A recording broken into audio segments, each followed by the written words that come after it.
Assalamualaikum warahmatullahi wabarakatuh. Di sini saya ingin menjelaskan apa sih perdagangan internasional dan apa itu neraca pembayaran. Oke, yang pertama ada perdagangan internasional. Perdagangan internasional adalah perdagangan yang dilakukan oleh penduduk dari suatu negara dengan penduduk dari negara lain atas dasar kesepakatan bersama.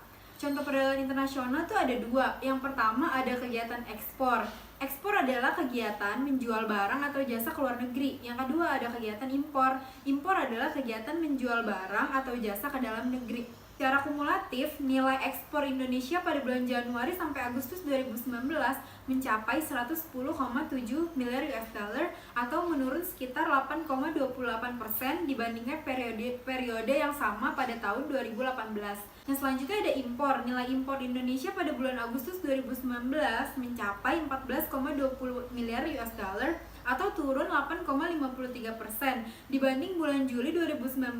Demikian pula jika dibandingkan Agustus 2018 turun hingga 15,60%. Demikian pula jika dibandingkan bulan Agustus 2018 turun hingga 8,77%. Yang selanjutnya ada neraca pembayaran. Neraca pembayaran adalah daftar yang mencatat devisa yang masuk dengan devisa yang keluar dari suatu negara dalam waktu tertentu atau dalam kurun waktu 1 tahun. Macam-macam neraca pembayaran yaitu yang pertama neraca pembayaran defisit adalah neraca pembayaran yang terjadi apabila jumlah pembayaran lebih besar dari jumlah penerimaan. Yang kedua ada neraca pembayaran surplus, yaitu neraca pembayaran di mana penerimaan lebih besar daripada pembayaran. Yang ketiga ada neraca pembayaran seimbang, yaitu neraca pembayaran di mana jumlah pembayaran atau utang sama dengan penerimaan. Oke, cukup sekian dari saya. Di sini saya akan menjelaskan sedikit tentang falas. Apa itu falas? Falas adalah mata uang yang mudah digunakan atau diterima di dunia perdagangan internasional. Namun di dunia perdagangan dalam negeri atau transaksi luar negeri, mata uang ini tidak berlaku. Falas yang saat ini sering digunakan adalah US dollar atau dolar Amerika. Falas memiliki beberapa fungsi, yaitu sebagai alat tukar internasional, alat pengendali kurs, alat pembayaran internasional, dan alat mempermudah perdagangan internasional. Selain memiliki fungsi, falas juga memiliki dua jenis, yaitu falas fisik dan non-fisik. Falas fisik biasanya dalam bentuk uang kartal, baik berupa uang kertas bank, uang kertas negara, atau uang logam. Sedangkan jenis falas yang non-fisik adalah berbentuk giral atau surat berharga, contohnya seperti wesel dan cek. Sekian penjelasan saya tentang falas atau valuta asing. Assalamualaikum warahmatullahi wabarakatuh.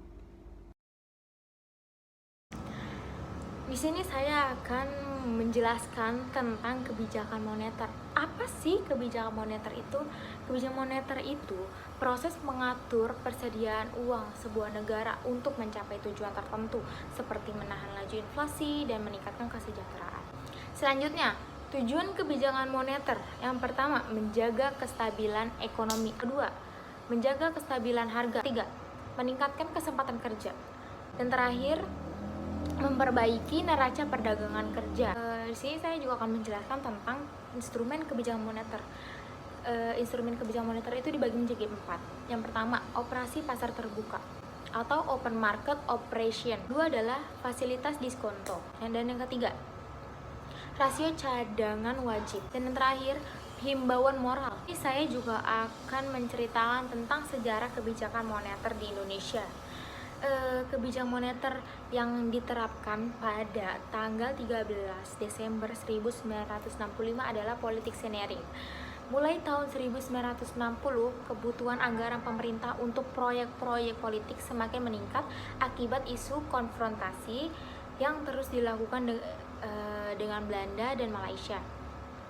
Sejak saat itu sampai bulan Agustus 1966, uang rupiah baru dan uang rupiah lama beredar bersama-sama. Untuk menghilangkan dualisme tersebut, semua instansi swasta diwajibkan untuk menggunakan nilai uang rupiah baru dalam perhitungan harga barang dan jasa serta keperluan administrasi keuangan. Ya, itu penjelasan dari saya tentang kebijakan moneter. Kalau misalkan ada yang salah dan kurang, mohon maaf. Wabillahi taufiq wal hidayah. Wassalamualaikum warahmatullahi wabarakatuh.